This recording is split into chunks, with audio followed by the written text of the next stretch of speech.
Allah wa malaikatahu yusalluna 'alan nabi ya ayyuhalladzina amanu sallu 'alaihi wa sallimu taslima. Cek Kiai Atha Al-Khrasan radhiyallahu ta'ala jarioskeun kecapan ti Kangjeng Nabi urang Kangjeng Nabi Muhammad sallallahu alaihi wasallam mengenai fitnah. Idza kana khamsun di mana terjadi nulima bakal bukti nulima. Hiji iza akalur riba di mana kaum loba ngadahar barang riba maka bakal terjadilah ambles bumi jeung gempa-gempa bumi. Kuari mana nu teu riba? Urang kuari dagang nyokot duit di bank make bunga riba. Urang kuari melim kendaraan melalui bank make bunga tetap riba. Deposito urang di bank diarahan ku urang bunga-bungana tai-tai riba. Masalah naon kuari nu eueuh ribaan urang meuli imah kreditan riba. Kendaraan kredit riba, urang dagang disuplai aya bungaan tetap riba. Ngadagangkeun barang-barang Cina sigana urang teh dagang mulus padahal mah urang keur gupak dina riba. Urang tani kemudian urang meuli pupukna pupuk ti nagara riba. Urang ayeuna mah meuli bae atuh tai kotok di pabrik barang najis ku urang dibeli riba. Mana nun teu riba kuari. Ti mimiti imah kendaraan pakaian datang ka dahareun hampir riba 100%. Kuari mana anu eueuh ribaan? Coba naon nu eueuh ribaan? Mun Kangjeng Nabi nyaritakeun di akhir zaman engke bakal kabeh ti mimiti kendaraan imah jeung dahareun pake sandang pangan wabeh haram. Sahabat kaget. Kudu kumaha tuh engke eta? Ibadah ka Gusti Allah. Ieu wari urang nah mana nu terlibat? Mana? Urang hayang embung tina riba.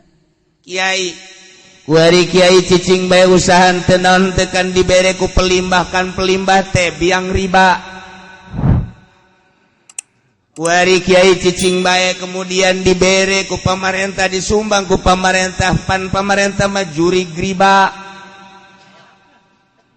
Urang dibere kuari ku petani rada deureus petanina anu bisa mah rada deureus tapi petani kapan aya petani gede mah surubukna dan lain sebagainya geus riba malulu urang dibere ka kiai nu cicing bae nyesep kana urusan riba.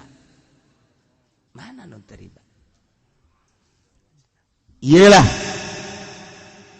ketika kaum manusia ngadahar barang riba tunggu bakal terjadi khosab wa zalal, gempa-gempa ambles geus puguh urang ngadenge tsunami 250.000 sakali nu maot padang geus teu kacaritakeun sabaraha puluh ribu nu maot datang ka teu kajahoan kuburanan. Sukabumi di Cianjur ambles hese dicokotna deui. Tsunami Pangandaran sabaraha ribu manusia. Yogyakarta gempa. Kamari Garut banjir teu kacaritakeun sabaraha ratusna lantaran urang dibere informasi nu dangkal ku pamarentah. Padahal sabaraha ratus imah jeung sabaraha ratus personil manusia. Parae.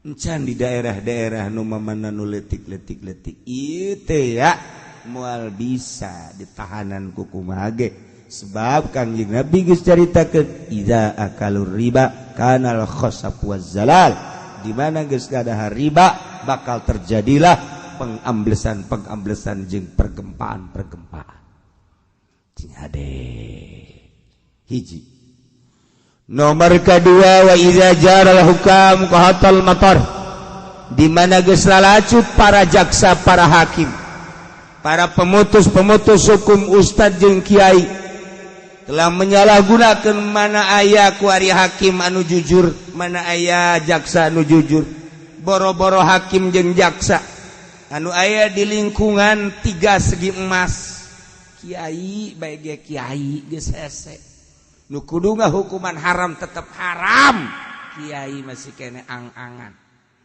asana emang keur ieu mah haram eta budak kiai eta kredit wa emang ai asana mah bener eta ieu mah haram ai kuari mah ya wallahu alam lah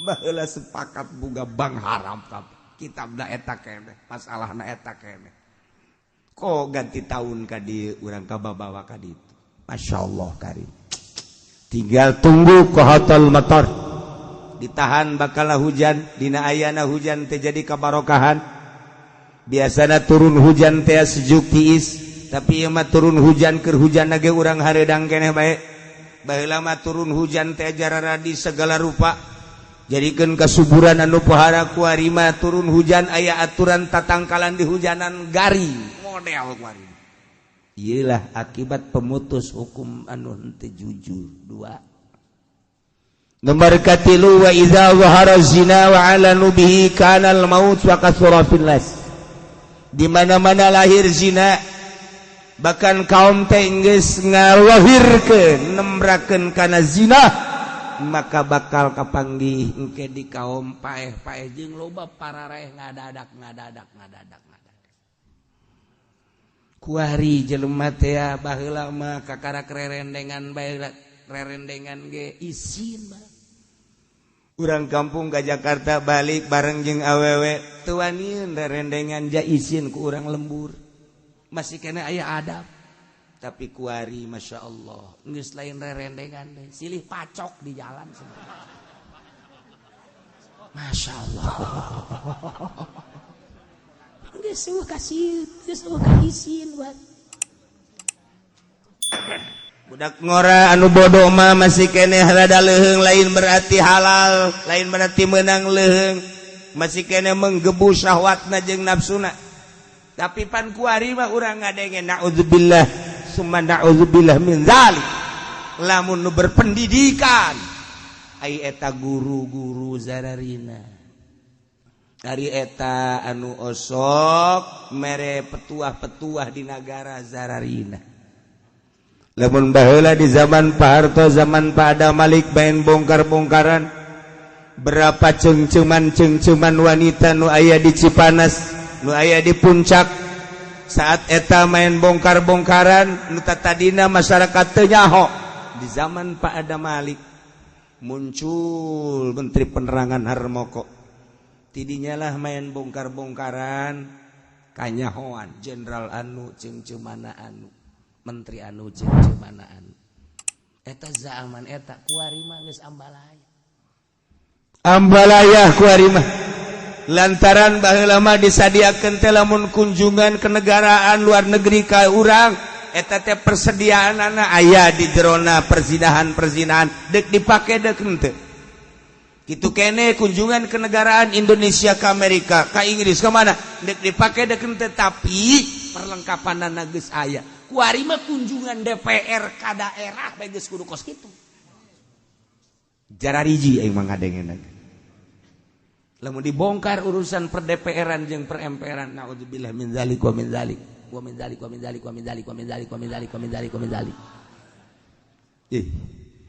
uyuhan betah hari rup didinya uyuhan betah hari rup didinya Masya Allah nah ieulah bakal ulah kaget sing geletek bakal loba nu maot ngadadak truk maot bakal ambalai kuari geus kanyata. Bayangkeun ku urang di Mekah menuju Madinah 800 kilometer, ninggalkeun imah demi agama, ninggalkeun hewan-hewan ternak demi agama, ninggalkeun perkebunan palawija demi nyalametkeun agama. Berbagai perusahaan-perusahaan di Mekah ditinggalkeun demi kemajuan agama. Bahkan nu boga pamajikan-pamajikan teu iman ditinggalkeun. Nu boga mamang jeung ua nu teu iman ditinggalkeun. Nu paling menyentuh hati anak nu teu iman tetep ditinggalkeun. Pepegatan pamajikan jeung anak demi nyalametkeun agama. Luhur amat eta jelema nyalametkeun agama sampaikeun ka ninggalkeun nagara, ninggalkeun imah tangga, ninggalkeun perusahaan, ninggalkeun berbagai ternak, ninggalkeun anak jeung pamajikan incu, ninggalkeun handetolan, hanya semata-mata neangan ridho Allah. Betapa luhurna jelema tandingan ta muhajirin. Masya Allah karim. Urang maka karak dek ninggalkeun warung doang yang ngaji, mani berat ka bina-bina. Bahkan aya nu geus berangkat dikunci, kakarak menang 50 meter aya babaturanana nyaritakeun bahwa aya bisnis anyar imah maninggal urang berangkat bae belok kanan nya. Nu tadi nadek ngaji lah minggu hareup aya keneh. Urang endap-endapan. Nu mantak urang mandek ka Allah teh masih kene perhitungan kene bae. Lapar terjadi ka Allah. Dahaga terjadi ka Allah. Komo penting kita tahajud toldoh terjadi tahajud. Masih kene perhitungan-perhitungan jang diri urang. Deuleu tah sahabat muhajirin. Eueuh nu di deuleu. Apakah mau perbekalannya nanti Mekah ke Madinah? Naon nu dibawa? Salamet awak geus luar biasa. Masya Allah karim, luhur amat sahabat muhajirin. Dipapag ku sahabat Ansor di Madinah. Diuhwahkeun ku Kangjeng Nabi, muhajirin jeung Ansor ulah aya sekat. Bersih amat eta sahabat Ansor nalika ningali sahabat muhajirin kadeleuna yang boga pamajikan. Sahabat Ansor nu boga pamajikan dua dipersilakeun ditah milih hayang nu mana. Ya Allah ya Rabbi. Sahabat muhajirin nu ti Mekah ka Madinah, kemudian ahlina waktu di Mekah ahli tani, sahabat Ansor nyanggakeun ka Kangjeng Nabi, pilihkeun hayang belah mana tanahna, mangga babar. Sahabat muhajirin tadina di Mekah pedagang, besi nyana hayang ngalaksanakeun dagang hayang sabaraha modalna ieu Gusti Rasul, coba urang babagi. Eta indah jasa urang mun ngadenge sahabat muhajirin jeung sahabat Ansor kerjasama, lu di deuleu hanya ridho Allah subhanahu wa ta'ala. Dunia sakedeung di dunia nu mantak surga pinuh ku sahabat muhajirin, sahabat Ansor bakal di surga teh ambalayah teh sahabat-sahabat eta.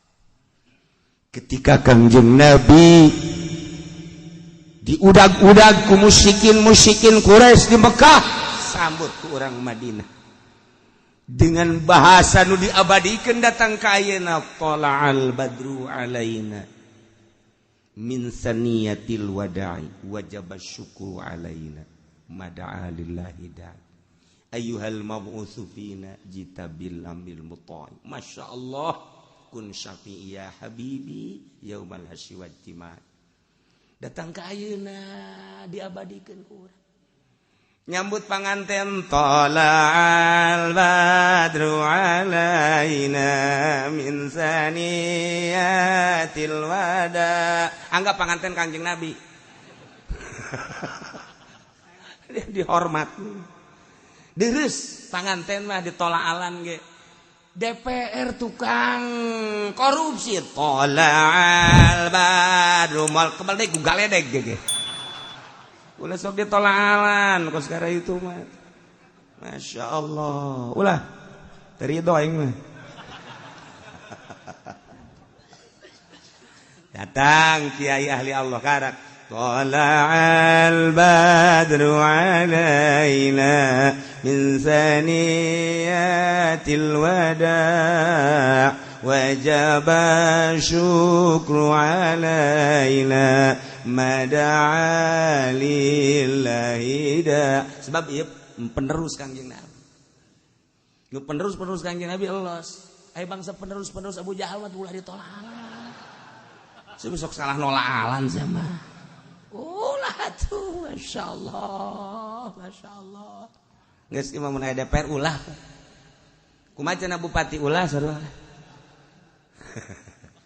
Kumaha ulah. Kecuali diganti badruna ku naru.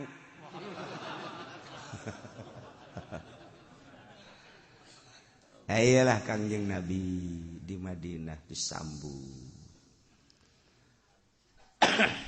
Dikacaritakeun taun kahiji heulanan lantaran ieu mah patali jeung ayat tahun kedua. Tahun kedua ialah turun surat Al-Anfal di Madinah mengenai tentang ghanimah, jarahan-jarahan perang.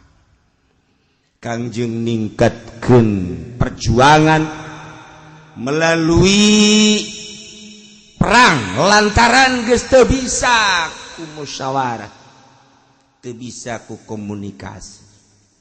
Mulai tina bisik-bisikan door to door dari rumah ke rumah. Terus dizohirkeun mulai ti kerumunan. Terus Kangjeng ngazohirkeun dakwah sampai Kangjeng Nabi diusir di Mekah ke Madinah. Ieu adalah tentang dakwah Islamiyah. Selamat Kangjeng ke Madinah. Diikuti ku Sayyidina Abu Bakar Siddiq radhiyallahu anhu menyusul beberapa tokoh-tokoh Islam ke Madinah. Tahun kedua Kangjeng Nabi mulai menghadapi serangan-serangan Quraisy. Perekonomian saat eta terjepit di Madinah. Sebab pembekotan ti Abu Jahal. Tidak boleh ada pedagang yang masuk Madinah. Embargo besar-besaran. Seluruh pedagang Mekah yang lewat ke Suriah tidak boleh mampir di Madinah. Apabila ada pedagang nu mampir di Madinah, engke ku Abu Jahal bakal disiksa habis-habisan. Pembekotan Madinah, pengembargoan Madinah anu luar biasa. Dagang orang Madinah keluar teu diterima, orang luar masuk ke dalam teu diterima. Saaya-aya di Madinah. Ternyata horengan embargo teh lain zaman ayeuna bae di zaman modern. Baheula pengembargoan luar biasa. Nu matak di negara Indonesia mah diembargo ku Amerika, diembargo ku Belanda baheula, diembargo ku Inggris baheula, tararenang sebab subur luar biasa. Sabara puluh tahun negara orang diembargo, tenang. Nu mantak di urang baheula aya ngadahar boborosan, embargo kan. Humut di dahar, humut ngeunah. Embargo. Kacecenet dilebok urang baheula. Kalantaran embargo kan baheula teh. Cecenet di dahar, boros pandan kurang di dahar, suag di dahar kurang. Aya nu kasalahan pajar suag badur ge di dahar bae. Mabok pan ka dituna. geus bugu hui-hui ketela dan lain sebagai mata majang ngeunah ieu berbagai-bagai boborosan jeung jajadian di dahar embargo kan baheula teh tapi teger di Indonesia mas sebab subur Iran di embargo ku Amerika teger lamun negara-negara lain di embargo Amerika misalnya di embargo ku negara luar naonan Arab bae di embargo naonan naon tuh di Arab namun di embargo atuh deuk dahar naon kana nyedotan minyak di Indonesia wari Indonesia do bantek di Indonesia mah wani lamun perang jeung mana bae wani lain masalah wani bisa menandingi senjata lain paling di embargo daharna geus terbiasa urang Indonesia memakai umutan make boborosan loba keneh urang mah cente di dahar di urang baheula teh cecedet di dahar terong di dahar aya anu terong eta teh lain nu terong biasa naon ngaranna katokak di dahar di dahar teh hah eta kabeh di dahar eta teh diasa-asa heula ku kolot urang coba ieu ngeunah teh weuy dak ngeunah dak nah dahar ku kabehan aya teh nu saurang nu ngorbankeun aing mah paelos ye di dahar eta teh kos kitu gara keur di embargo tanggal kalapa tuar aya humutna dahar ku urang kasabut-sabut kalapa manis kanyahoan ngeunahna kalapa manis tuar cokot eta da eta masyaallah sabutna bae ngeunah luar biasa sabut urang nyaho budak wari baru nyaho baheula loba nu mabok badur pajar suweg oh. Ya Allah gadung eta nyahona gadung ngeunah teh zaman di embargo urang ngeunah kanyahoan geus tah eta di urang Madinah di embargo saya aya subur mah subur tapi kan perekonomian teh kan ngan saukur di Madinah Masya Allah ketika aya kabar Abu Sufyan di Mekah beserta 40 personil lewat membawa dagangan ke Suriah Kangjeng Nabi ngintip mendengarkan suara ternyata suara Abu Sufyan membawa barang-barang dagangan untuk kemajuan Mekah di tangan Abu Sufyan dan rekan perdagangan Mekah anu muncara kuari ngalanjutkeun ekspor imporna adalah Abu Sufyan dan rekan. Ketika Abu Sufyan membawa barang dagangan begitu banyak dipimpin oleh 40 personil pemimpinnya adalah Abu Sufyan. Tidinya malaikat Jibril ngabejaan ka Kangjeng Nabi ya Muhammad Abu Sufyan beserta rekan sebanyak 40 membawa barang dagangan anu memang dengan perdagangan ieu Mekah bakal maju dengan kemajuan Mekah perekonomian maju perpolitikan akan tambah dahsyat kemajuanana andai kata perekonomian jeung perpolitikan Mekah maju persenjataan makin meludak dengan persenjataan anu komplit persenjataan anu mutakhir maka ulah harap bahwa nyana aman tetap bakal nyerang ke Madinah dengan demikian cek malaikat Jibril instruksi ti Allah hadang Abu Sufyan langsung Kangjeng Nabi menginstruksikan kepada sahabat pada saat eta adalah tanggal 3 Ramadan tahun kedua Hijriah. Encan aya instruksi puasa. Wahai para sahabat, kapilah-kapilah Mekah nukuari berada di Suriah. Satu hari kemudian akan datang lewat Madinah. Harap hadang ku urang. Satu, untuk mematahkan perjuangan Mekah penyerangan terhadap Madinah. Dua, andai kata orang bisa ngahadang maka barang-barangna ku urang bisa dibawa ke Madinah untuk dibagikan menjadi makmur Madinah. Nu jelas perekonomian Mekah bakal merosot, otomatis dengan kemerosotan perekonomian perpolitikan bakal merosot. Kumaha sahabat? Siap. Cek sahabat. Di sisi lain sahabat siap, tetapi di lain sisi sahabat aya nu teu siap. Sebab ketesiapanana pembagianana ieu adalah rata. Para kaum muda menginginkan geus betu bagikeun ka kaum muda. Ja orang tua mah anu nungguan di Madinah teu milu ulah dibagian, tetapi Kangjeng Nabi lain kitu sebab ieu adalah instruksi ti Allah. Nu mantak al-anfal mah serahkeun lillahi war rasul. Tetapi akhirnya tetap siap menghadang kafilah Abu Sufyan.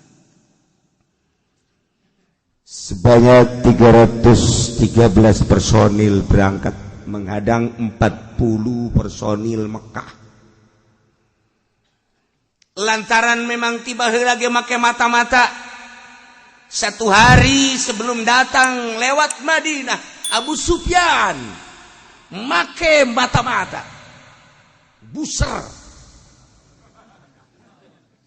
meneliti.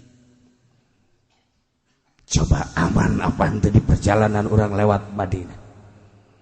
Lamun aman orang lewat Madinah sebab bisa ngompas, tapi lamun teu aman ulah. Ternyata satu hari sebelumnya diteliti. Geus aya penghadang-penghadang Madinah.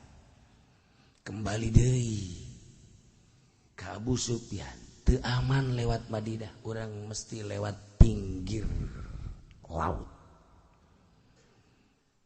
Dibelokeun anu tadina bakal ka Madinah, jadina belok pinggir laut.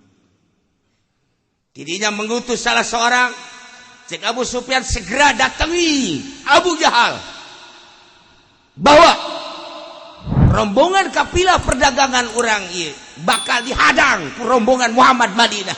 Segera salah seorang nu diutus langsung cetu naik kudana langsung datang ke Mekah. Dek, bertemu jeung Abu Jahal. Bapak Presiden Abu Jahal yang mulia, kami adalah utusan dari Abu Sufyan. Ada apa?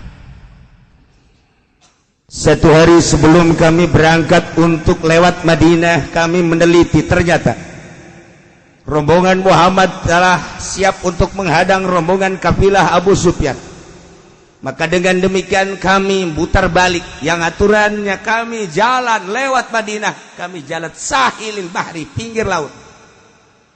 Maka ini pun belum tentu aman, sebab prajurit-prajurit Muhammad terlihat begitu banyak disebar. Mohon bantuannya kepada Bapak Presiden yang mulia untuk segera mengatasi dan menangani tentang permasalahan kabilah supaya lanjut. Siap, cek Abu Jahal. Tenang, kasih tahu Abu Sufyan, kecil urusannya. Dunya aing meureun. Cek Abu Jahal bari molotot. Langsung instruksi Abu Jahal, wahai kaum Quraisy, berikut rombongan-rombongan yang menganut kepada Quraisy. Hari besok rombongan Abu Sufyan yang membawa perdagangan dari Suriah ke Mekah untuk kelanjutan bangsa kita, negara kita, di mana perekonomian kita maju, perpolitikan akan maju. Ketika perpolitikan maju, akan jaya sebuah negara dan sebuah bangsa. Kejayaan bangsa, kejayaan negara terletak pada perekonomian dan perpolitikannya. Perlu diketahui, besok rombongan perdagangan yang akan memajukan negara Mekah dihadang oleh rombongan Muhammad. Dengan demikian, mohon sebanyak-banyaknya dikerahkan seluruh prajurit, ahli kuda, ahli onta, ahli panah, dan berbagai ahli-ahli. Seluruh keahlian kita hadang, kita maju untuk menghadang rombongan Muhammad besok. Nu engke deui siap. Perang orang pokoknya. Wah, dikerahkan jumlahnya 950 personil. Encan wanita-wanita ahli tari-tari. Pemabokan jeung penghibur-penghibur di kala istirahat. Dikerahkan ku Abu Jahal. Bahkan cek Abu Jahal ulama kan presiden untuk memantau dari Mekah rombongan maneh bae geus kabehan. Kula adalah di Mekah. Horenganan di jero hatena masih. Aya tak kasih jelema mas. Tetapi kulantaran langsung didatangan deui kami tanpa dipimpin ku presiden. Asana kurang haneuteun ieu perjuangan. Lantaran ngaran-ngaran eueus sesepuh atuh kumaha. Tetep bae ieu mah kudu make sesepuh. Beuh kami atuh pareumeuh obor eueus sesepuh mah. Bisa acak-acakan. Geus pokona mama mah nu penting mah ngahaneut-haneut. Aduh, ieu mama Abu Jahal paharai. Kulantaran didongkel ti sisi ti gigir siap Abu Jahal.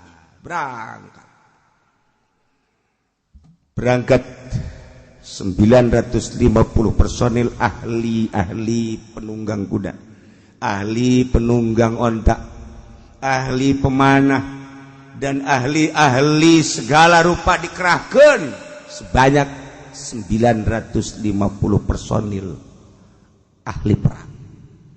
Berangkat. Ternyata rombongan Abu Sufyan belok kiri. Nu tadina dek lewat Madinah, nyana lewat Mekah, lewat pinggir laut. Aman. Keamanan rombongan Abu Sufyan terketahui oleh Kangjeng Nabi.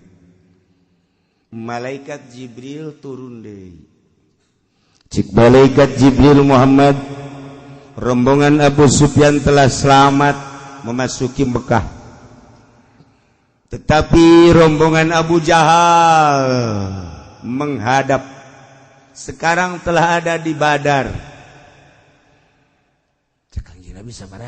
Jumlah 950. Rombongan kubu kaula 313. Ulah sieun Muhammad.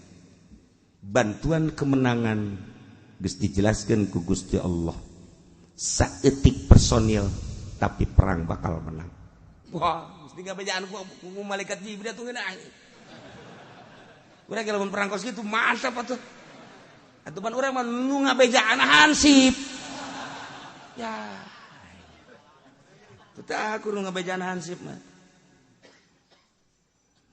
Kangjeng Nabi langsung pidato.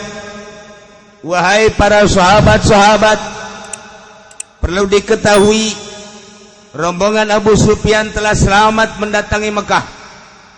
Tetapi sekarang ada yang lebih dahsyat lagi. Per hari ini rombongan Abu Jahal telah membawa personil perangnya sebanyak-banyaknya. Dengan demikian pilih di antara dua. Satu, urang dek menghadang kapilah perdagangan, menang urang mahmur. Kedua adalah perang. Kumaha ieu urang kesiapan anak? Apakah cukup menghadang kapilah perdagangan atau lanjut perang?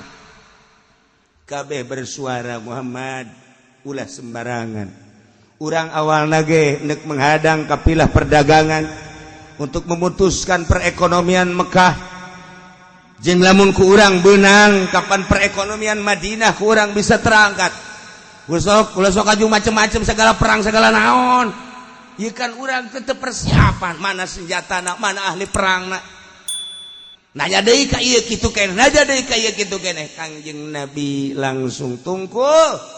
Begitu tungkul cek sina Abu Bakar Siddiq, "Ya Muhammad, instruksikeun kumaha anjeun Muhammad. Andai kata memang ieu instruksi perang, kami moal mundur saeutik pun lamun bener-bener instruksi ti Gusti Allah. Kamana bae berangkat kami siap. Bororaah untuk menghadapi musuh di darat. Andai kata kita silem ka laut, kami siap untuk turut untuk silem babarengan." Eta Abu Bakar Siddiq kan ngeunah henteu urang mun kos kitu teh. Jadi hate teh asalna gede. Coba urang berangkat tengah peuting. jeung murid-murid urang.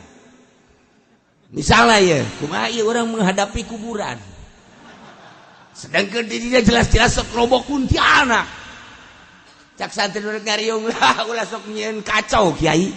Sapira urang rek ngariung doang maning balik kan ceut urusan.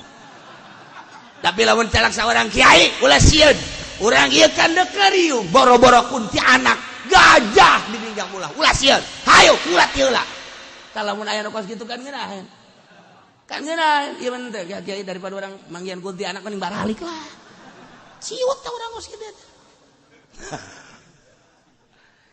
Ya Sidra Abu Bakar Siddiq Masya Allah luar biasa keistimewaan nyalina kegagahan nyalina teu aya mundur saeutik-eutik acan Masya Allah karim kitu kene Miqdad bin Amrin imdi kama amarakallah langsungkan sebagaimana petunjuk Allah jeung perintah Allah fa ana ma'aka haitsu ma ahbabta kaulah berangkat babarengan jeung anjeun Muhammad cak Miqdad bin Amrin.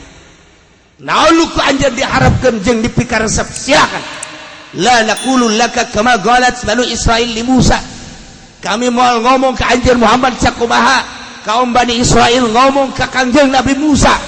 Kaum Bani Israil mah ngomong ka Kangjeng Nabi Musa na idhab anta wa rabbuka faqatila inna haula qa'idun. Muhammad Musa maneh berangkat jeung pangeran maneh perang duaan bae kami bade di dieu bae eta kan kaum bloon cakeun aku tapi walakin izhab anta wa rabbuka faqatila inna ma'akuma muqatilun kami mah izhab anta Muhammad berangkat anjeun wa rabbuk jeung pangeran anjeun faqatila anjeun perang inna ma'akuma kami ngabarengan jeung anjeun duaan muqatiluna siap perang moal ditinggalkeun saeutik-eutik aja.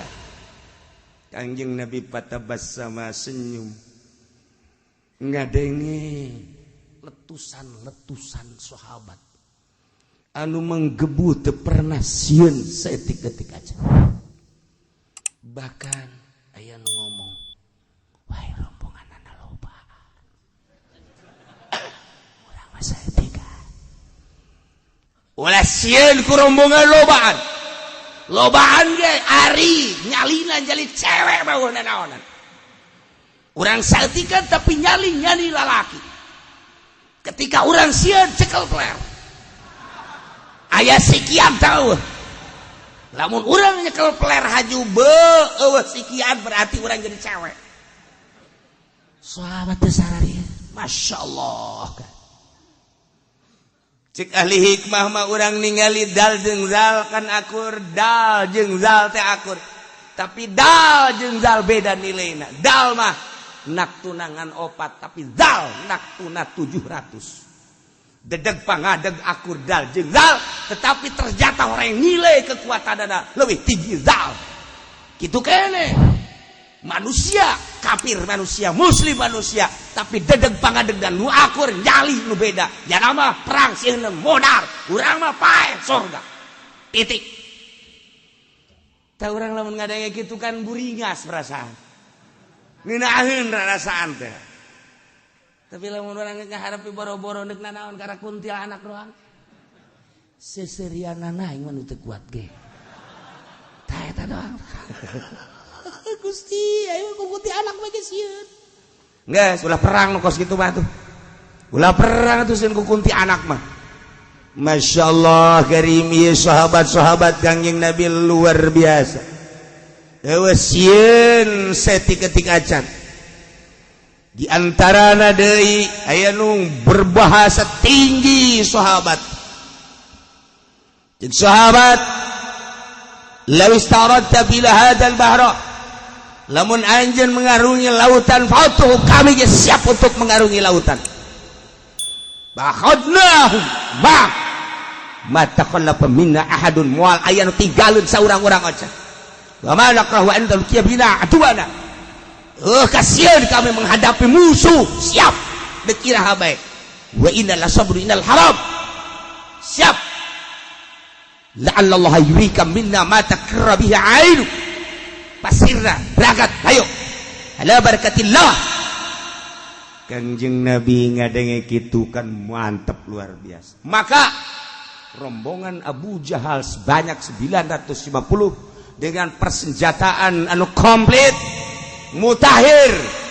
Rombongan Kanjeng Nabi hanya 313 berangkat menghadap Badar. Nu tadina sahabat aya nu siap aya nu henteu. Lantaran nu mantap teu siap teh lain sieun ka musuh, teu aya persiapan perang. Perang teh agapan lain lalagaan, kudu make persiapan perbekalan. Di antara panah tameng jeung sajabana kudu siap. Sementara ieu mah pantata dina gendek ngahadang kopi lah, tapi ternyata dibilukeun ku Kangjeng Nabi dengan sigap singkat mendadak tanpa pulang deui ke Madinah. Persiapan kurang, tetapi Kangjeng Nabi terus menginginkan perang. Sahabat sebagian aya numrod, padahal geus dijelaskeun ku Kangjeng Nabi.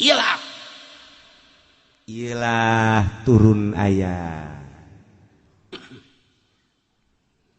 Kama akhrajaka rabbuka min baitika bil haqq wa inna fariqam minal mu'minina lakarihun. Wallahu a'lamu bimaradihi kumaha ngaluarkeun ka anjeun Muhammad rabbuka pangeran anjeun titah keluar min baitika ti imah anjeun Madinah bahkan ti nagara Madinah bil haqqi kalawan kabeneran bari jeung wa inna fariqam minal mu'minin saenjana golongan ti mukminin teh lakarihun yakin tentang arambung perang lantaran persiapan perang nanti aya. Ialah instruksi Kangjeng Nabi anu henteu kaluar ti wahyu ti Gusti Allah. Malaikat Jibril 2 kali datang pertama nyaritakeun tentang penghadangan kafilah. Datang kedua kali titah berhadapan jeung prajurit anu gede. Sahabat terombang-ambing perasaanana. Sakadar berangkat dan menghadang kafilah tapi ternyata kejadian anak kudu perang. Iyalah wa inna fariqam minal mu'minina lakarihun. Sanyana sebagian golongan mukminin teh embungeun perang teh lain sieun. Tapi horenganan ieu perang teh mengandung resiko anu tinggi. Yujadilunaka fil haqqi ba'dama tabayyana ka'annama yusaqun. Yujadilunaka nentang para farikon sebagian sahabat kanjeng Muhammad fil haqqi dina kebenaran perang badama tabayyana sabada jelas instruksi ti Gusti Allah tentang perang. Sahabat nentang ka'annama yusaquna ilal maut seakan-akan yana digiring kana maut. Dibayangkan ku urang Abu Jahal beserta prajurit dengan perlengkapan anu mutakhir lengkap pohara. Kejituan nana dina perang teges terketahui lantaran kapan balad nyana waktu keur di Mekah. Sementara mukminin hanya sekedar mau perlengkapan pedang doang. Sapira dek menghadang kafilah. Ka'annama yusaquna ilal maut. Seakan-akan digiring ke paeh. Wa hum yanzurun. Bari sahabat geus kadeuleu ku nyana bakal pararae urang kabeh. Itulah perjuangan para sahabat.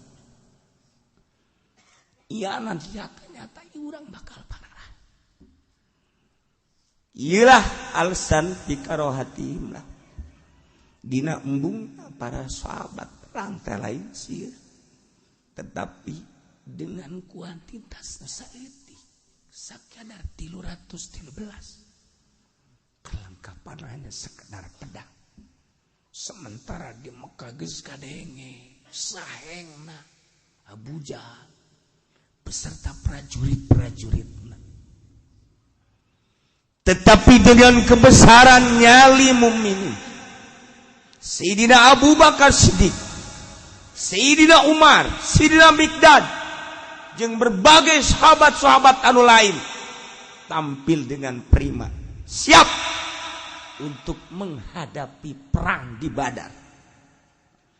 Iyalah diabadikeun tentang perang Badar, terketahui ku Yahudi, terketahui ku Nasrani sadunia kuari ketika membaca ayat ieu, keistimewaan mukminin dalam rangka li'ilai kalimatillah nu dideuleh hiji ridho Allah Subhanahu wa ta'ala.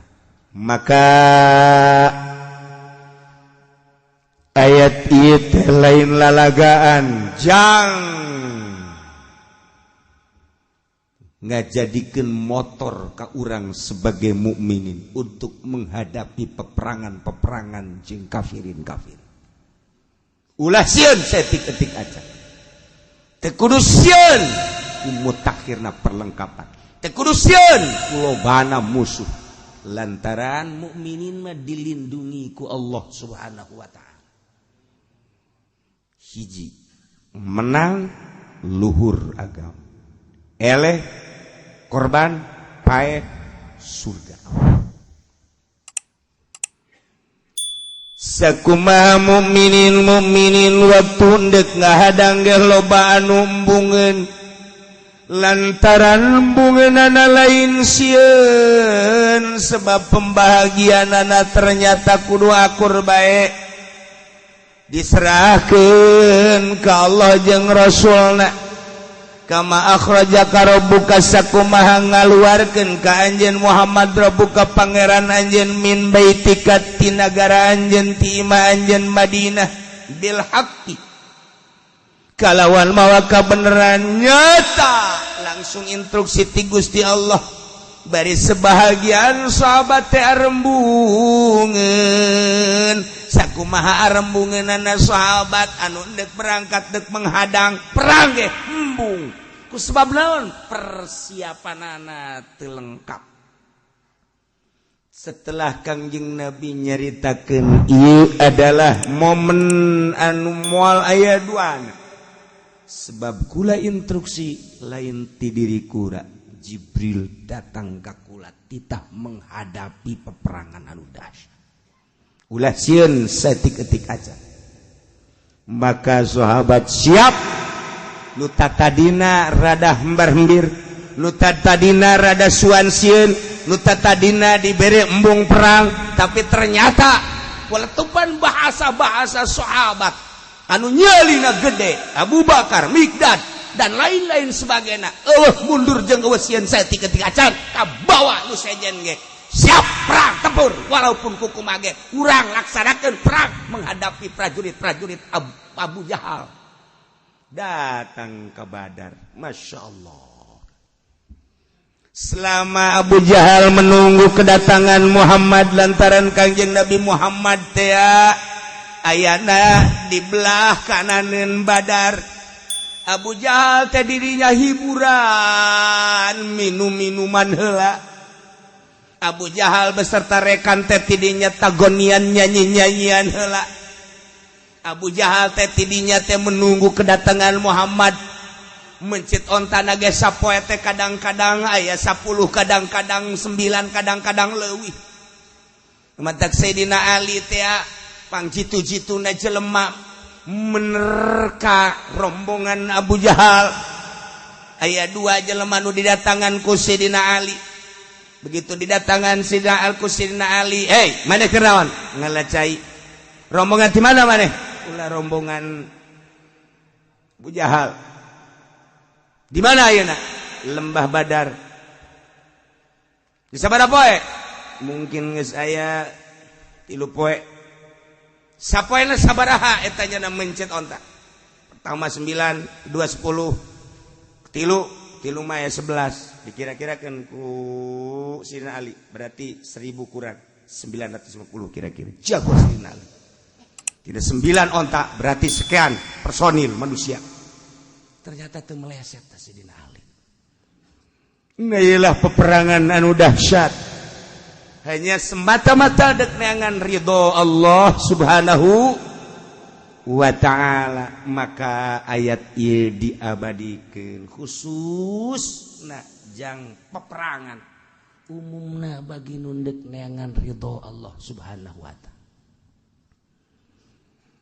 Sakumaha Kangjeng Nabi neangan ridho Allah, diinstruksikan kita keluar ti imah ninggalkeun negara Madinah. Maka urang dek neangan ridho Allah teh ulang ajedog we di imah. Jelema neangan ridho Allah padahal bodoh ngajedog we di imah moal meunang ridho Allah. Bekal ibadah ilmu kudu diteangan. Kangjeng Nabi neangan ridho Allah ninggalkeun Madinah, ninggalkeun imah. Kitu kene urang neangan ridho Allah dek menghadap Allah kudu ditinggalkeun imah atau kunci ta imah. Neangan perbekalan jang neangan ridho Allah, ilmu wudu, ilmu salat.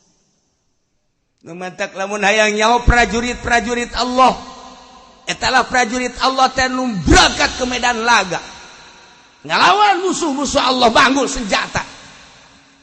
Di samping eta prajurit Allah adalah tas santri-santri nu ninggalkeun imah. Nyana ninggalkeun imah, perbekalan hanya secukupna, paling ge beas duit ala kadar berangkat. Apakah nyana henteu sedih ninggalkeun indung bapak? Apakah nyana henteu sedih ninggalkeun dulur? Apakah nyana henteu sedih ninggalkeun keluarga? Ninggalkeun babaturan, sedih kabeh ge. Tapi nyana di jero benak hatina aing deuk jadi tentara Allah. Dengan ilmu Allah Subhanahu wa ta'ala. Eta santri paeh di jalan, paeh di pondok, mal ditanya di sorga langsung. Tentara Allah eta. Kama akhrajaka rabbuka min baitika bil haqqi wa inna fariqam minal mu'minina lakarihun. Sakumaha ngusir, sakumaha ngaluarkeun ka anjeun pangeran anjeun hai santri. Ti imah anjeun berangkat semata-mata neangan ridho Allah. Wa inna fariqam minal mu'minin, walaupun sebahagian mukminin malakarihun embungin jadi santri tapi nyana tetep aja jadi santri.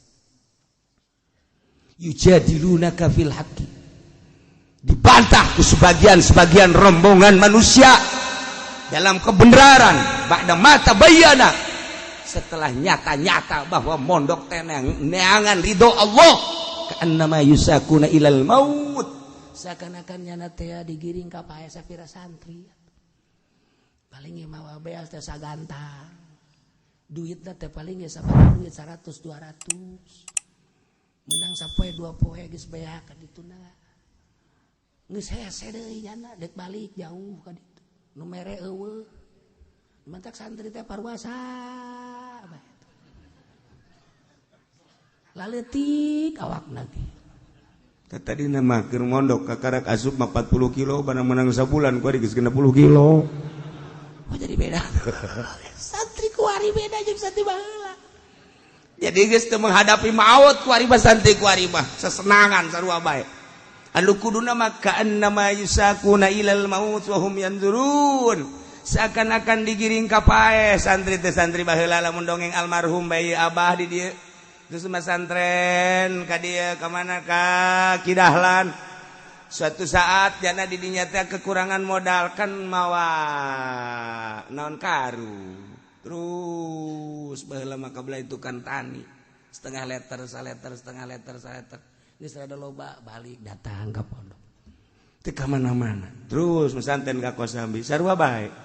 Nu mantek satu ketika almarhum ya abah dongengna. Ketika berangkat terus ka ditu embung balik maksudna mah yang nyambung ieu nyambung ngaji. Begitu ditanya di satu tempat boleh dicaritakeun ku ka kampung na moal. Aya dulu-dulur rek kuring ngaji di dieu. Di mana si Ajang? bapana kula Mas Santren. Di mana Mas Santren? Kosambi. Asli orang mana? Asli orang Pasar Kemis. Pasar Kemis mana? Tongok. Oh, saya sangaran. Sangaran Damyati. Oh, saya Damyati. Geus kieu bae kuarimanya. Sia lamun asa bulan atuh boga geus tukur balik atuh ka dieu bae nya. Gede geus pokona mah. Geus, di dia dijamin. Pokona neuk 2 bulan, neuk sabulan, neuk 2 minggu asal teu boga bakal ka dieu. Oh atuh. Alhamdulillah tah asal 2 minggu teu boga ka dinya sabulan. Horenganan anakna dek dibikeun. Kabelah dia udah bager amati cak almarhum teh horenganan. Ada belas, ada beras di balik beras. Barang ka ambet ya malah kabat ya. Malah ka dijadinya deui. Wah, jadi teh. Urang henteu bahaya ya bahaya gede ya mah urusanna. Waduh. Eta dongeng zaman baheula mau kanero. Masya Allah. Sebab naon? Ka'annama yusaquna ilal maut wa hum yanzurun. Mantak santri baheula kualitas jeung nu kuari beda. Jauh. Baheula ngaji teh ngaji babakalan saaya-aya. Kuari mah asal bu duit aya keneh balik. Bah, ya naon ieu? Naon eta? Ieu naon ieu? Atuh kampak tah mah. Ya, ieu. Lamun tadi bere duit rada gede ya katarang abah ya. Atuh sia nu. Nu matak di pondok ke dia sia teh ulah kos kitu teu bisa bah. Mondok tapi emang urusan lain deui bah. Emang sia yang naon HP, anyar HP. Aduh. Santri kuari mau kos karari.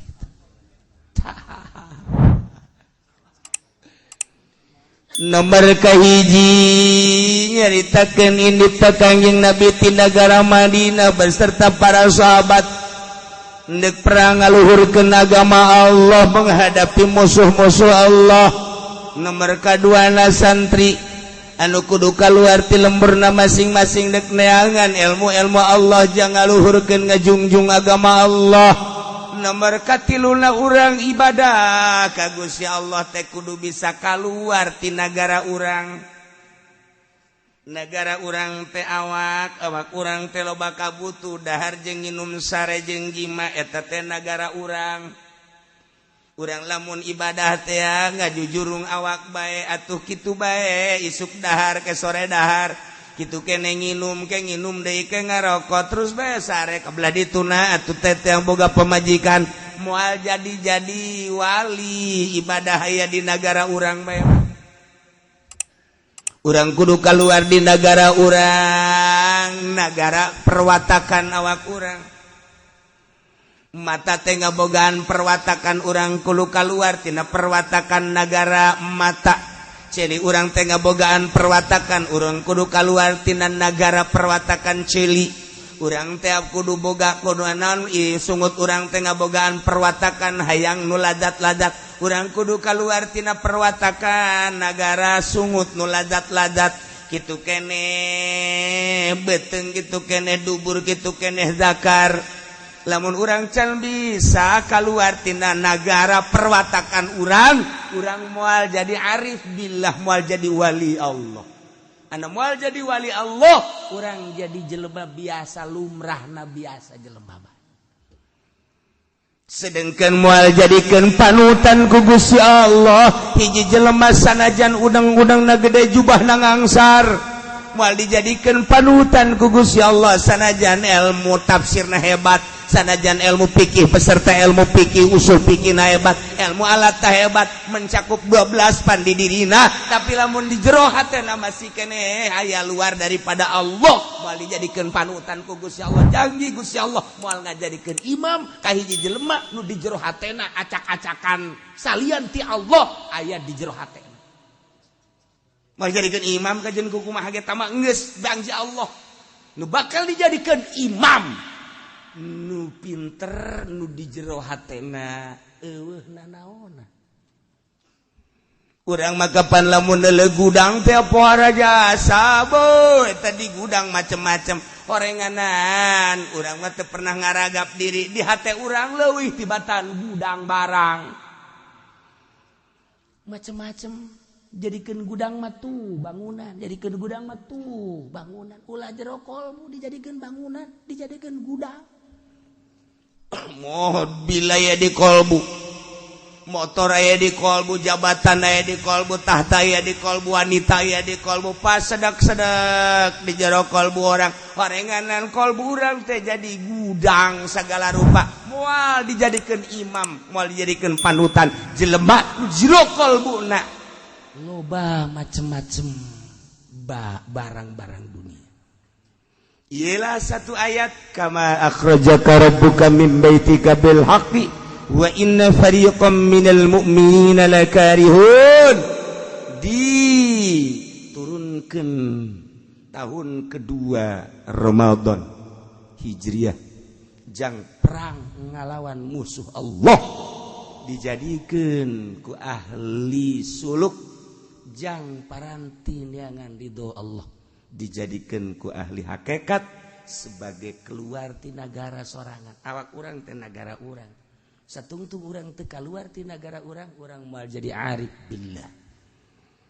Kitulah para jamaah kaum muslimin wal muslimat rahimakumullah, ternyata lu paling berat adalah ngalawan nafsu nu gede di awak urang. Teureun-eureun urang perang Badar make nu bakal dilanjutkeun ieu aya waktuna. Perang di negara urang baheula ngalawan komunis aya waktuna. Perang di negara urang ngalawan Belanda baheula aya waktuna. Tetapi perang ngalawan nafsu mah datang ke akhir hayat urang. Ieulah urang perang ngalawan musuh Allah, jihad. Tetapi orang ninggalkan jihad asghar menghadapi jihad akbar. Ieu nu bakal dilanjut kakarak ngamimitian berhadapan.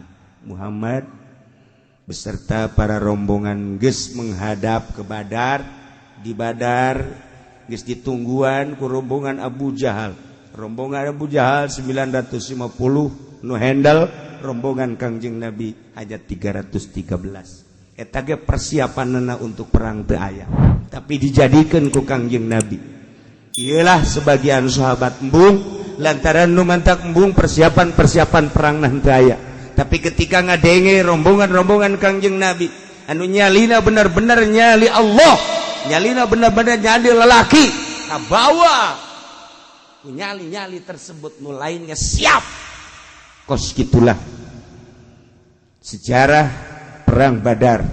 Kakarak datang ka yujadilunaka fil haqqi ba'da ma tabayyana ka'annama yusakuna ilal maut wa hum yanzurun wa idh ya'idukumullahu ihda ta'ifatain wallahu a'lam bissawab. Bismillahirrahmanirrahim. Wa kana 'ata'ul kharasan lan ana sapakai apa kang bangsa Kharasa Iran radhiyallahu ta'ala anhu muganilar benu safallahu ta'ala halimahal ya Allah anhu saking apa ya gulu iku ngucapi apa jab ngucaping lapan iza kana khamsun tatkala tinemu apa kang lilima maka bukti apa kang lilima. Idza akalur riba kana al-khasab waz-zalal. Tatkala marangan ya kaum ing riba maka tenemu apa amblas lan gempa bumi. Wa idza jara al-hukamu qahatal matar. Lan tatkala lacut sapa pirang-pirang hakim maka qahatal mataru. Maka katahan apa udan. Wa idza dhahara az-zina wa 'alanu bihi kana al-maut. Dan tatkala lahir apa zina lan ngalahirkeun ya kaum bihi kalawan zina kanal mautu maka tinemu apa maut. Wa kasaru fil nas lan akahya wa kasura lan akaya maut indalam manusia. Wa idza muni'atiz zakat halakatil masyah. Lan tatkala dan cegah apa zakat maka rusak apa ingon-ingon. Wa idza ta'ada 'ala ahli dhimma kanatid daulat lan tatkala ngaliwatan batas yasi wong ala ahli dhimmah ing atas ahli dhimmah kanatid daulatu maka tinemu opo kakawasaan ahli dimah. Cek Kiai Atha Al-Khrasan radhiyallahu ta'ala jarioskeun kecapan ti Kangjeng Nabi urang Kangjeng Nabi Muhammad sallallahu alaihi wasallam mengenai fitnah. Idza kana khamsun di mana terjadi nulima bakal bukti nulima. Hiji idza akalur riba di mana kaum loba ngadahar barang riba maka bakal terjadilah ambles bumi jeung gempa-gempa bumi. Kuari mana nu teu riba urang kuari dagang nyokot duit di bank make bunga riba. Urang kuari meuli kendaraan melalui bank make bunga tetap riba. Deposito urang di bank diarahan ku urang bunga-bungana tai-tai riba. Masalah naon kuari nu eueuh ribaan urang meuli imah kreditan riba, kendaraan kredit riba, urang dagang disuplai aya bungaan tetep riba, ngadagangkeun barang-barang Cina sigana urang teh dagang mulus padahal mah urang keur gupak dina riba. Urang tani kemudian urang meuli pupuk-pupukna pupuk ti nagara riba. Urang ayeuna mah meuli bae atuh tai kotok di pabrik barang najis ku urang dibeli riba. Mana nun teu riba kuari. Ti mimiti imah kendaraan pakaian datang ka dahareun hampir riba 100%. Kuari mana anu eueuh ribaan coba naon nu eueuh ribaan. Mun Kangjeng Nabi nyaritakeun di akhir zaman engke bakal kabeh ti mimiti kendaraan imah jeung dahareun pake sandang pangan wabeh haram. Sahabat kaget. Kudu kumaha tuh engke eta. Ibadah ka Gusti Allah. Ieu kuari urang nah mana nu terlibat mana. Urang hayang embung tina riba. Kiai kuari kiai cicing bae usahan teu naon teu kan dibere ku pelimbah teh biang riba. Kuari kiai cicing bae kemudian dibere ku pamarentah disumbang ku pamarentah pamarentah mah juri riba. Urang dibere kuari ku petani rada deureus petanina anu bisa mah rada deureus tapi petani kapan aya petani gede mah surubukna dan lain sebagainya geus riba malulu urang dibere ka kiai-kiai nu cicing bae nyesep kana urusan riba. Mana nu teu riba? Iyalah ketika kaum-kaum manusia ngadahar barang riba tunggu bakal terjadi khasab wazzalal, gempa-gempa, ambles-ambles. Geus puguh urang ngadenge tsunami 250.000 sakali nu maot. Padang geus teu kacaritakeun sabaraha puluh ribu nu maot datang ka teu kanyahoan kuburanan. Di Sukabumi di Cianjur ambles hese dicokotna deui. Tsunami Pangandaran sabaraha ribu manusia. Yogyakarta gempa. Kamari Garut banjir teu kacaritakeun sabaraha ratusna lantaran urang dibere informasi nu dangkal ku pamarentah. Padahal sabaraha ratus imah jeung sabaraha ratus personil manusia. Parae. Encan di daerah-daerah nu mamana nu letik-letik ieu teh ya moal bisa ditahanan ku kumaha ge. Sebab Kangjeng Nabi geus caritakeun idza akalur riba kanal khasab wazzalal, di mana geus gadahar riba bakal terjadilah pengamblesan jeung pergempaan. Cing hade. hiji.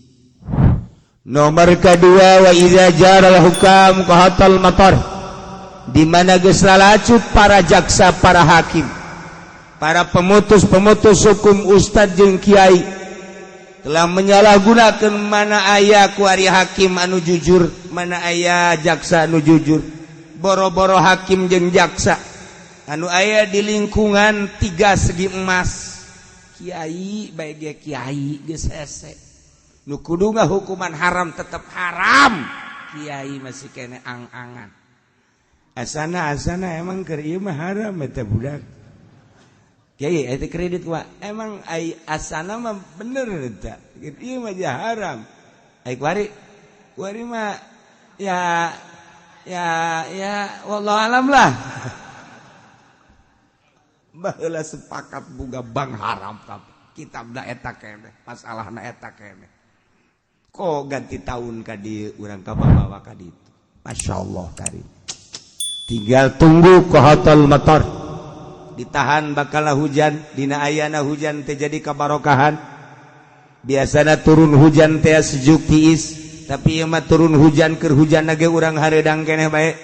Baheula mah turun hujan teh jarara di segala rupa. Jadikeun kasuburan anu pohara kuari mah turun hujan aya aturan tatangkalan di hujanan garing. Model kuari.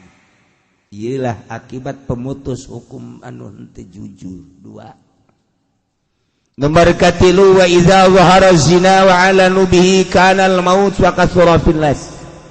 Di mana-mana lahir zina, bahkan kaum teh geus ngalahirkeun nembrakeun kana zina, maka bakal kapanggih engke di kaum paeh-paeh jeung loba parareh ngadadak.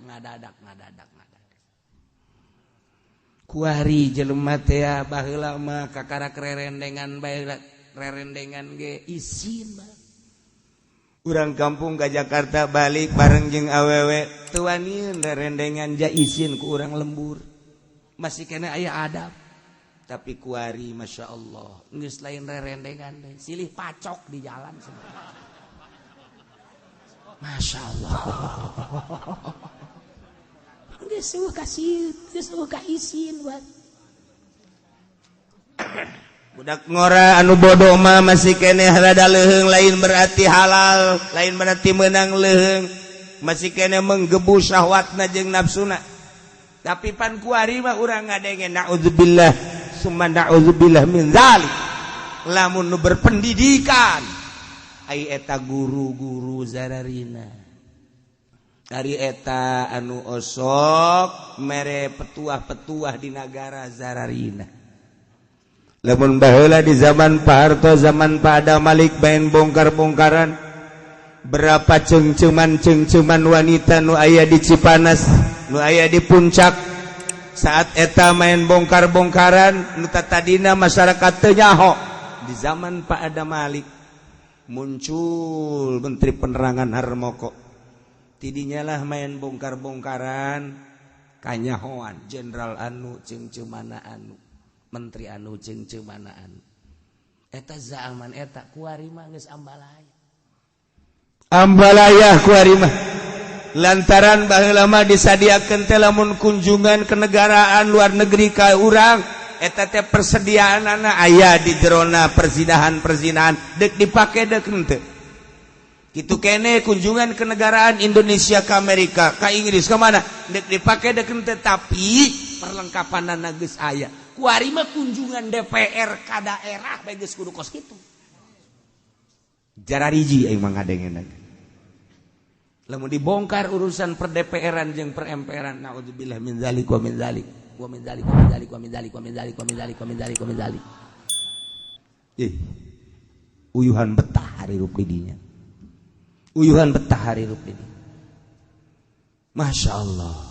Nah iyalah bakal ulah kaget sing geletek bakal loba nu maot ngadadak truk maot engke bakal ambalai kuari geus kanyata.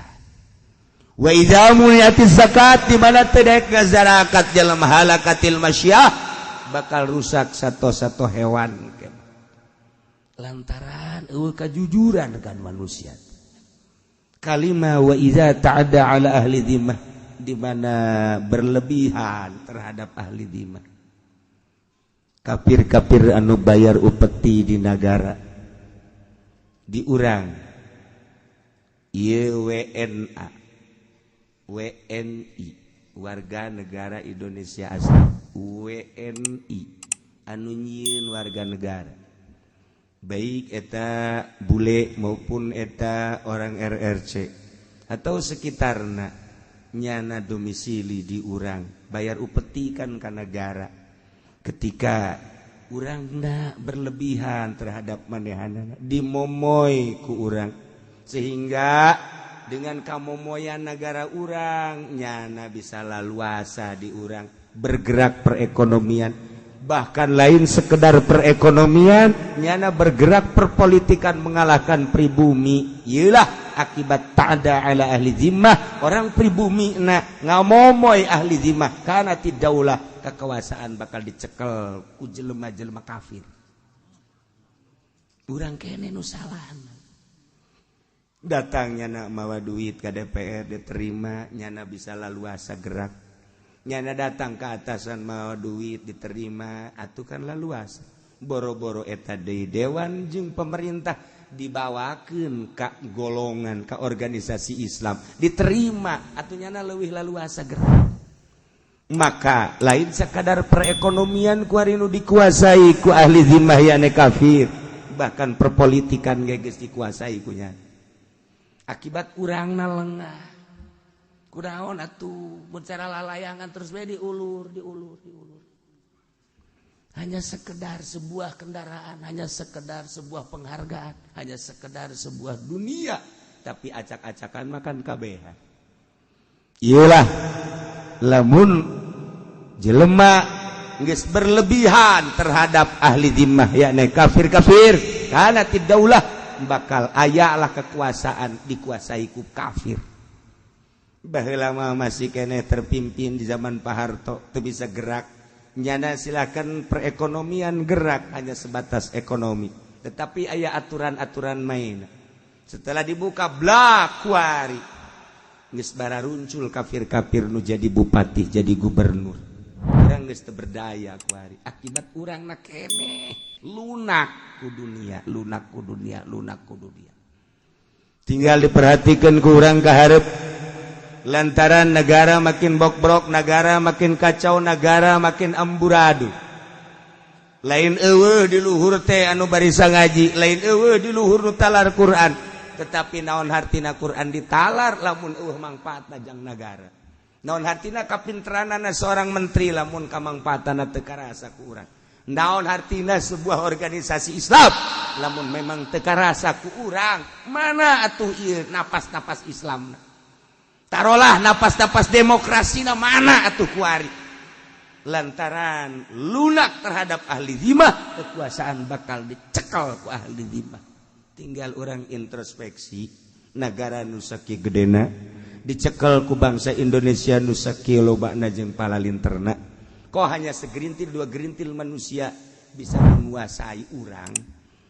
Bodoh amat urang, bloon amat urang, goblok amat urang, tolol amat urang. Ditolol-tolol ge emang urang mah tolol, digoblok-goblok emang urang goblok. Kunaon atuh? Hanya beberapa gerintil manusia bisa menguasai. Marilah urang introspeksi babarengan negara urang sebuah negara anu maju nu makmur, anu diperbutkeun ku seluruh negara lantaran ieu hasil nagarana luar biasa.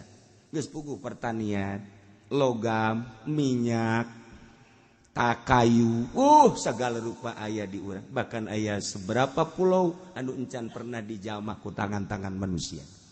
Saking mahmurna. Sakieu dia dikorup terus ku Amerika, dibawaan ke luar negeri. Lain bae Amerika, bahkan negara-negara lain mawaan hasil-hasil bumi. Tetapi henteu pernah kadenge di urang kalaparan. Henteu pernah urang seakan-akan nyabodokeun, mengabaikan sabodolah.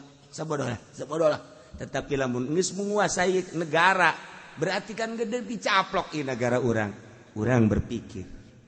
Nah iyalah wa iza ta'adda ala ahli dhimmah kana tidaulah sekangjing Nabi di mana diberi embar jelema geus sumuhun dauh berlebihan terhadap ahli dimah sehingga urang teh bertekuk lutut kana tidaulah kekuasaan bakal dicekel ku ahli dimah. Naudzubillah min zalik wa min zalik.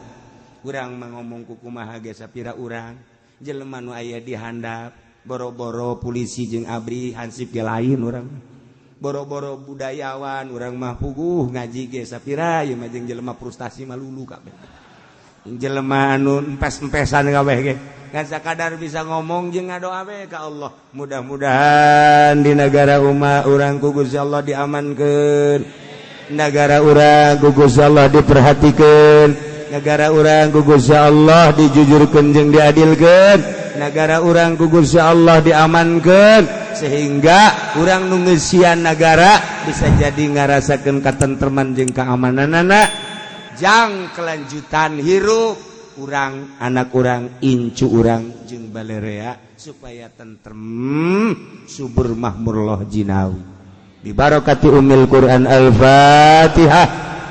Bismillahirrahmanirrahim. Alhamdulillahirabbil alamin.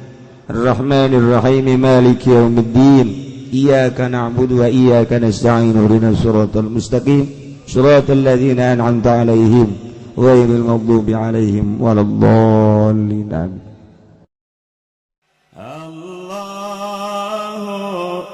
Allahu Allahu Allah Allahu Allah la ilaha Jibril Mikail Israfil Munkar wa Nakir Rakib Atid Jibril Mikail Israfil Izrail Munkar wa Nakir Rakib Allahu Allah Allahu Allah la ilaha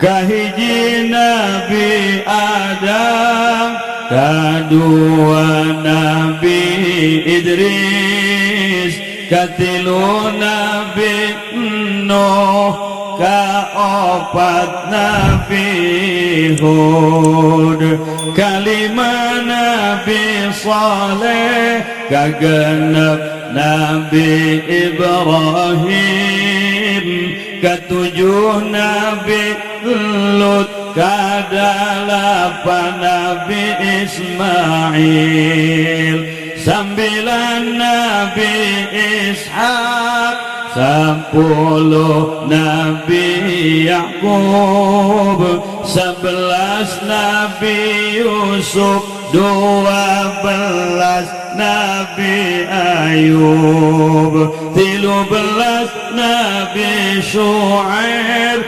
14 Nabi Harun 15 Nabi Musa 16 Nabi Ilyasa 17 Nabi Zulkifli 18 Nabi Daud 19 Sulaiman 20 Nabi Ilyas 2 hiji Nabi Yunus 22 Nabi Zakaria